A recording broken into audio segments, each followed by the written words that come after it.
राम रामेति रामेति रमे रामे मनोरमे सहस्रनाम ततुल्यम राम नाम वरानने। जय श्री राम जय श्री राम।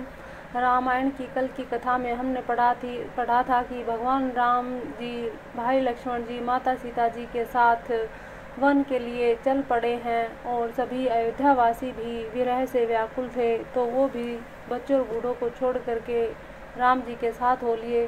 तो पहले दिन रघुनाथ जी ने तमसा नदी के तीर पर निवास किया, वही कथा अब हम आगे करेंगे शुरू। बोल श्यावरे रामचंद्र भगवान की जय। रघुपति पर जा प्रेम बस देखी, हास्य सदै हृदय दुखु भयों विशेषी, करुणा में रघुनाथ गुसाई, बेगी पाई ही तीर पर आई। प्रजा को प्रेम वश देखकर रघुनाथ जी दयालु हृदय में बड़ा दुख हुआ। प्रभु श्री रघुनाथ जी करुणा में है, पराई पीड़ा को वो तुरंत पा जाते हैं, अर्थात दूसरे का दुख देखकर वे तुरंत स्वयं दुखित हो जाते हैं। कहीं सप्रेम मृदु वचन सुहाए, बहुविधि राम लोग समझाए, किए धर्म उपदेश घनेरे, लोग प्रेम बस फिरहि न फेरे। प्रेम युक्त कोमल और सुंदर वचन कहकर श्री राम जी ने बहुत प्रकार से लोगों को समझाया और बहुत तेरे धर्म संबंधी उपदेश दिए, परंतु प्रेम बस लोग लौटे। सीलु स्नेह छाड़ी नहीं जाई, असमंजस बस भे रघुराही, लोग सोग श्रम बस गए सोई, कछुक देव माया मति मोई। सील और स्नेह छोड़ा नहीं जाता। श्री रघुनाथ जी असमंजस के अधीन हो गए, दुविधा में पड़ गए, शोक और परिश्रम थकावट के मारे लोग सो गए और कुछ देवताओं की माया से भी उनकी बुद्धि मोहित हो गई। जब ही जाम जुग जाम निबीती, राम सचिव सन कहे सप्रीति, खोज मारी रतु हाँ कहूँ ताता, आन उपाय बनी ही नहीं बाता। जब दोपहर रात बीत गई तब श्री रामचंद्र जी ने प्रेम पूर्वक मंत्री सुमंत्र से कहा, हे तात, रथ के खोज मार कर अर्थात पहियों के चिन्हों से दिशा का पता न चले, इस प्रकार रथ को हाकिए और किसी उपाय से बात नहीं बनेगी। राम लखन सिय जान चढ़ी, शंभु चरण सिरुनाई, सचिव चलाए हूँ तुरंत रथु खोज दुराई। शंकर जी के चरणों में सिर नवाकर श्री राम जी लक्ष्मण जी श्री सीता जी रथ पर सवार हुए। मंत्री ने तुरंत ही रथ को इधर उधर खोज कर छिपा कर चल दिया। जागे सकल लोग भये भोरू, गे रघुनाथ भयउ अति सोरू, रथ कर खोज कतहु नहीं पावहीं, राम राम कहीं चहुँ सिधावहीं।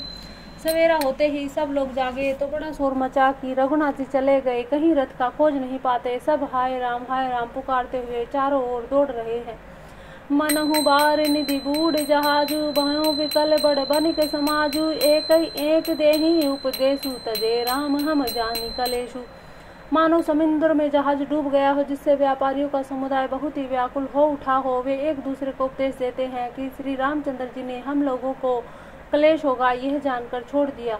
निंदहि आपू सराहि मीना, दिग जीवनु रघुवीर बिहाना, जो पे प्रिय वियोग विधि कीना, तो कस मरनु न मांगे दीना। वे लोग अपनी निंदा करते हैं और मछलियों की सराहना करते हैं और कहते हैं कि श्री रामचंद्र जी के बिना हमारे जीवन को धिक्कार है। विधाता ने यदि प्यारे का वियोग ही रचा तो फिर उसने मांगने पर मृत्यु क्यों नहीं दी। यही विधि करते प्रलाप कलापा, आए अवध भरे परितापा, विषम वियोग न जाय बखाना, अवधि आस सब राखहि प्राणा। इस प्रकार बहुत से प्रलाप करते हुए संताप से भरे हुए अयोध्या में आए उन लोगों के विषम वियोग की दशा का वर्णन नहीं किया जा सकता। 14 साल की अवधि की आशा से ही वे प्राणों को रख रहे हैं। राम दरस हित नेम व्रत लगे, करन नर नारी, मनहु कोकी कमल, दीन विहीन तमारी। सब स्त्री पुरुष श्री रामचंद्र जी के दर्शन के लिए नियम और व्रत करने लगे। ऐसे दुखी हो गए जैसे चकवा चक्की और कमल सूर्य के बिना दीन हो जाते हैं। सीता सचिव सहित दो भाई, श्रृंगेरपुर पहुँचे जाई, उतरे राम देव सारी देखी, कीन दंडवत हरसु विशेषी, राम सिया राम जय जय राम, राम सिया राम जय जय राम। सीता जी और मंत्री सहित दोनों भाई श्रृंगवेरपुर जा पहुंचे। वहां गंगा जी को देखकर श्री राम जी रथ से उतर पड़े और बड़े हर्ष के साथ उन्होंने दंडवत की। लखन सचिव सिए किए परनामा, सबहि सहित सुख पायऊ रामा। गंग सकल मूद मंगल मूला, सब सुख करनी हरनी सब सूला। लक्ष्मण जी, सुमंत्र और सीता जी ने भी प्रणाम किया। सबके साथ श्री रामचंद्र जी ने सुख पाया। गंगा जी समस्त आनंद मंगलों की मूल है, वे सब सुखों को करने वाली और सब पीड़ाओं को हरने वाली है। कहीं कहीं कौटिक कथा प्रसंगा, रामो बिलो कही गंग तरंगा। सचिव ही अनुज ही प्रिय ही सुनाही, विबुध नदी महिमा अधिकाई। अनेक कथा प्रसंग करते हुए श्री राम जी गंगा जी की तरंगों को देख रहे हैं। उन्होंने मंत्री को, छोटे भाई लक्ष्मण जी को और प्रिय सीता जी को देव नदी गंगा जी की बड़ी महिमा सुनाई। मज्जनु की न पंथ श्रम गयऊँ, सुचि जल पियत मुदित मन भयऊँ। सुमृत जाय मिठई श्रम भारू, ते ही श्रम यह लौकिक व्यवहारू। इसके बाद सबने स्नान किया, जिससे मार्ग का सारा श्रम दूर हो गया, थकावट दूर हो गई और पवित्र जल पीते ही मन प्रसन्न हो गया। जिनके स्मरण मात्र से बार बार जन्मने और मरने का महान श्रम मिट जाता है, उनको श्रम होना यह केवल लौकिक व्यवहार की नर लीला है। शुद्ध सचिदानंदमय कंद बानुकुल केतु, चरित करत नर अनुहरत संस्कृति सागर सेतु। शुद्ध प्रकृति जन्य त्रिगुणों से रहित मायातीत दिव्य मंगल विग्रह सच्चिदानंद घंद कंद स्वरूप सूर्य कुल के ध्वजारूप भगवान श्री रामचंद्र जी मनुष्यों के सदृश ऐसे चरित्र करते हैं जो संसार रूपी समुद्र के पार उतरने के लिए पुल के समान है। यह सुधी के हैं निषाद जब पाई, मुदित लिए प्रिय बंधु बोलाई। लिए फल मूल भेंट भरी भारा, मिलन चले उन्हें हर सुअपारा। जब निषाद राजगुह ने यह खबर पाई, तब आनंदित होकर उसने अपने प्रियजनों और भाई बंधुओं को बुला लिया और भेंट देने के लिए फल मूल कंद लेकर उन्हें भारी बहंगियों में भरकर मिलने के लिए चला। उसके हृदय में हर्ष का पार नहीं था। करी दंडवत भेंट धरी आगे, प्रभु बिलोकत अति अनुरागे। सहज स्नेह बिबस रघुराई, पूछी कुशल निकट बैठाई। दंडवत करके भेंट सामने रखकर वह अत्यंत प्रेम से प्रभु को देखने लगा। रघुनाथ जी ने स्वाभाविक स्नेह के वश होकर उसे अपने पास बैठाकर कुशल पूछी।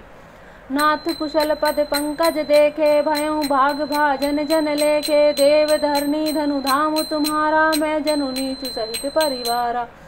निषाद राज ने उत्तर दिया कि हे नाथ, आपके चरण कमल के दर्शन से ही कुशल है। आपके चरणार बिंदों को दर्शन करके आज मैं भाग्यवान पुरुषों की गिनती में आ गया। हे देव, यह पृथ्वी धन और घर सब आपका है, मैं तो परिवार सहित आपका नीच सेवक हूँ।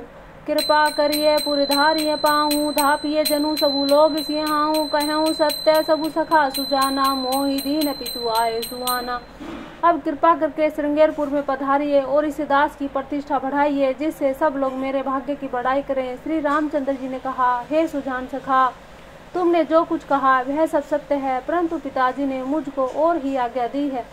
वर्ष 4-10 बासु बने, मुनि व्रत वेसु आहारू। ग्राम बासु नहीं उचित सुनी, गुहें भयों दुख भारू। उनकी आज्ञा अनुसार मुझे 14 वर्ष तक मुनियों का व्रत और वेश धारण करके मुनियों के योग्य आहार करते हुए वन में ही बसना है। गांव के भीतर निवास करना उचित नहीं है। यह सुनकर गुह को बड़ा दुख हुआ। राम लखन सिय रूप निहारी, कहीं सप्रेम ग्राम नर नारी। ते पितु मातु कहूँ सखी कैसे, जिन्हें पठाए बन बालक ऐसे। श्री राम जी, लक्ष्मण जी, सीता जी के रूप को देखकर गांव के स्त्री पुरुष प्रेम के साथ चर्चा करते हुए कोई कहती है कि हे सखी, कहो तो वे माता पिता कैसे हैं जिन्होंने ऐसे सुंदर सुकुमार बालकों को वन में भेज दिया। एक कहीं भल भूपति की ना, लोयन लाऊं हमई विधि दीन। तब निषादपति उरि अनुमाना, तरु शिशु का मनोहर जाना। कोई ये कहते हैं कि राजा ने अच्छा ही किया, इसी बहाने से हमें भी ब्रह्मा ने नेत्रों का लाभ दिया। तब निषाद राज ने हृदय में अनुमान किया तो अशोक के पेड़ को उनके ठहरने के लिए मनोहर समझा।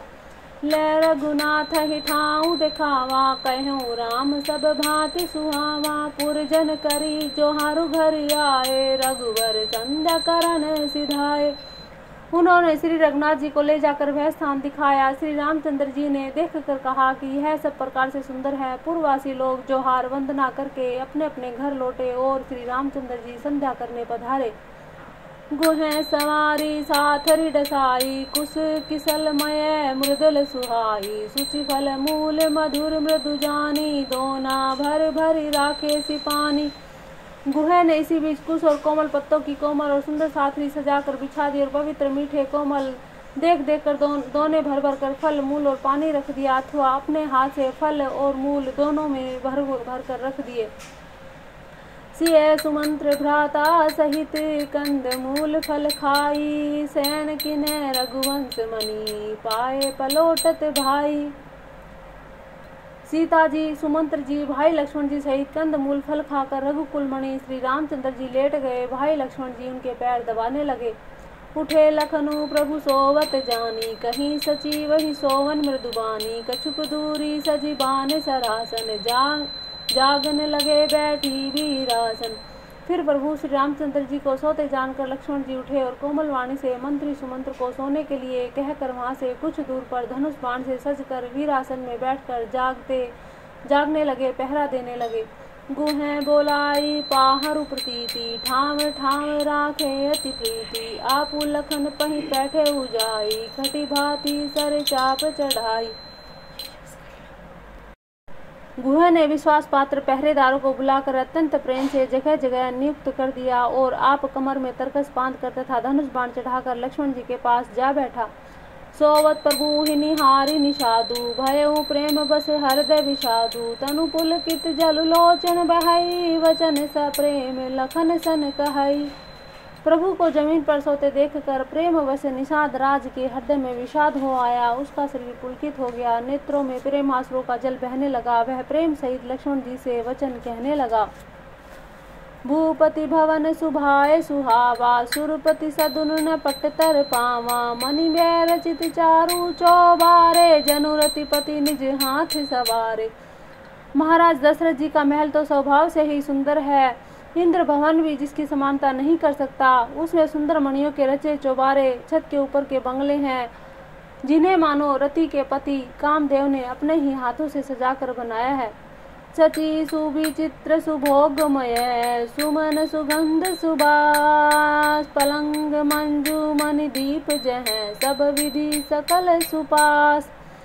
जो पवित्र बड़े ही विलक्षण सुंदर भोग पदार्थों से पूर्ण और फूलों की सुगंध से सुनिवासित है, जहाँ सुंदर पलंग और मणियों के दीपक हैं तथा सब प्रकार का पूरा आराम है। विविध बसन उपधान तुरई, चीर फेन मृदु विशद सुहाई, तह सिय राम शयन निशि करही, निज छवि रति मनोज मृदु हरही। जहाँ ओढ़ने बिछाने के अनेकों वस्त्र, तकिए, गद्दे हैं और दूध के फेन के समान कोमल निर्मल उज्ज्वल सुंदर है, वहाँ उन चौबारों में श्री सीता जी और श्री रामचंद्र जी रात को सोया करते थे और अपनी शोभा से रति और कामदेव के गर्व को हरण करते थे।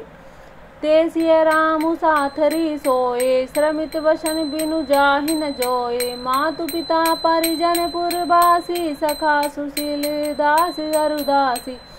वही श्री सीता और श्री राम जी आज घास फूस की साथरी पर थके हुए बिना वस्त्र के ही सोए हैं। ऐसी दशा में वे देखे नहीं जाते। माता पिता कुटुंबी पुरवासी प्रजा मित्र अच्छे सील स्वभाव के दास और दासियां, जोग वही जिन्हें हई प्राण की नाई, मही सोवत ते राम गोसाई, पिता जनक जग विदित प्रभाऊ, ससुर सुरेश सखा रघुराऊ। सब जिनके अपने प्राणों की तरह तरह सार संभार करते थे, वही प्रभु श्री रामचंद्र जी आज पृथ्वी पर सो रहे हैं। जिनके पिता जनक जी हैं, जिनका प्रभाव जगत में प्रसिद्ध है, जिनके ससुर इंद्र के मित्र रघुराज दशरथ जी हैं। रामचंद्रपति सोबह देही, सोवत मही विधि बामन केही, सिय रघुवीर की कानन जोगु, कर्म प्रधान सत्य कहूँ लोगु। और पति श्री रामचंद्र जी है, वही जानकी जी आज जमीन पर सो रही हैं। विधाता किसको प्रतिकूल नहीं होता। सीता जी और श्री रामचंद्र जी क्या वन के योग्य हैं? लोग सच कहते हैं कि कर्म भाग्य ही प्रधान है। कह नंदनी मंदमती, कठिन कुटिल पनुकीन है, जही रघुनंदन जानकी, सुख अवसर दुख दीन है। कैकई राज की लड़की नीच बुद्धि कैकई ने बड़ी ही कुटिलता की है, जिसने रघुनंदन श्री राम जी को और जानकी जी को सुख के समय दुख दिया। भई दिन कर कुल विटप कुठारी, कुमति की न सब विश्व दुखारी। भायऊ विषादु निषाद ही भारी, राम सिय महिषैन निहारी। वह सूर्य कुल रूपी वृक्ष के लिए कुल्हाड़ी हो गई। उस कुबुद्धि ने संपूर्ण विश्व को दुखी कर दिया। श्री राम सीता को जमीन पर सोते हुए देखकर निषाद को बड़ा दुख हुआ। बोले लखन मधुर मृदुबानी, ज्ञान विराग भक्ति रस सानी। काहू न कहूँ सुख दुख कर दाता, निज करत कर्म भोग सब भ्राता। तब लक्ष्मण जी ज्ञान वैराग्य भक्ति के रस से सनी हुई मीठी और कोमल वाणी में बोले कि हे भाई, कोई किसी को दुख सुख का देने वाला नहीं, सब अपने ही किए कर्मों का फल भोगते हैं। जोग वियोग भोग फल मंदा, हित अनहित मध्यम भ्रम बंधा। जोग वियोग भोग फल मंदा, हित अनहित मध्यम भ्रम फंदा। जन्मु मरनु जह लगी जग जालू, संपत्ति विपत्ति कर मुँह अरु कालू। संयोग मिलना, वियोग बिछुड़ना, भले बुरे लोग, शत्रु मित्र उदासीन, ये सभी भ्रम के फंदे हैं। जन्म मृत्यु, संपत्ति विपत्ति, कर्म और काल, जहाँ तक जगत के जंजाल है। धरनी धामु धनुपुर परिवारू, सर्वु नरकु जह लगी व्यवहारू। देखिए सुनिए गुनिए मन माही, मोह मूल परमारथु नाही। धरती, घर, धन, नगर, परिवार, स्वर्ग, नरक आदि जहाँ तक व्यवहार है, जो देखने सुनने और मन के अंदर विचारने से आते हैं, इन सब का मूल मोह अज्ञान है, परमार्थ है ये नहीं है। सपने होई भिखारी, नृपुरंकु नागपति सोई। जागे रावण हानि कछूति, प्रपंच जिये जोई। जैसे स्वप्न में राजा भिखारी हो जाए या कंगाल स्वर्ग का स्वामी इंद्र हो जाए तो जागने पर लाभ या हानि कुछ भी नहीं होता, वैसे ही इस दृश्य प्रपंच को हृदय से देखना चाहिए। अस विचारी नहीं कीजिए रोसु, काहू बादी न देइए दोसु। मोहनी सा सबु सोभ निहारा, देखिए सपन अनेक प्रकारा। ऐसा विचार कर क्रोध नहीं करना चाहिए, न किसी को व्यर्थ ही दोष देना चाहिए। सब लोग मोह रूपी रात्रि में सोने वाले हैं और सोते हुए उन्हें अनेकों प्रकार के स्वप्न दिखाई देते हैं। यही जग जामनि जागहि जोगी, परमारथी परपंच वियोगी। जानिए तब जीव जग जागा, जब सब विषय विलास विरागा। इस जगत रूपी रात्रि में योगी लोग जागते हैं, जो परमार्थी हैं, जो प्रपंच मायिक जगत से छूटे हुए हैं। जगत में जीव को जागा हुआ तभी जानना चाहिए जब संपूर्ण भोग विलास से वैराग्य हो जाए। होई विवेकु मोह ब्रह्म जागा, तब रघुनाथ चरण अनुरागा। सखा परम परमारथ हुए हूँ, मन क्रम वचन राम पद ने हूँ।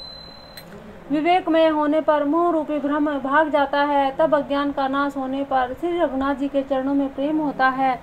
हे सखा, मन वचन क्रम से श्री राम जी के चरणों में प्रेम होना, यही सर्वश्रेष्ठ परमार्थ पुरुषार्थ है। राम ब्रह्म परमारथ रूपा, अभिगत अलख अनादि अनूपा। सकल विकार रहित गत भेदा, कहीं नित नेति निरू कहीं वेदा। श्री राम जी परमार्थ स्वरूप है, परम वस्तु हैं, पर ब्रह्म है। वे अविगत, जानने में न आने वाले, अलख स्थूल दृष्टि में देखने न आने वाले, अनादि आदि रहित है, अनुपम उपमा रहित हैं, सब विकारों से रहित और भेद शून्य है। वेद जिनका नित्य नीति कहकर निरूपण करते हैं। भगत भूमि भूसर सुरभि, सुरहित लागी कृपाल। करत चरित धरि मनुज तनु, सुनत मिटहि जग जाल। वही कृपालु श्री रामचंद्र जी भक्त भूमि ब्राह्मण गौर देवताओं के हित के लिए मनुष्य शरीर धारण करके लीलाएं करते हैं, जिसके सुनने से जगत के जंजाल मिट जाते हैं। मास प्रायण 15वां विश्राम। जय श्री राम, जय श्री राम, जय श्री राम।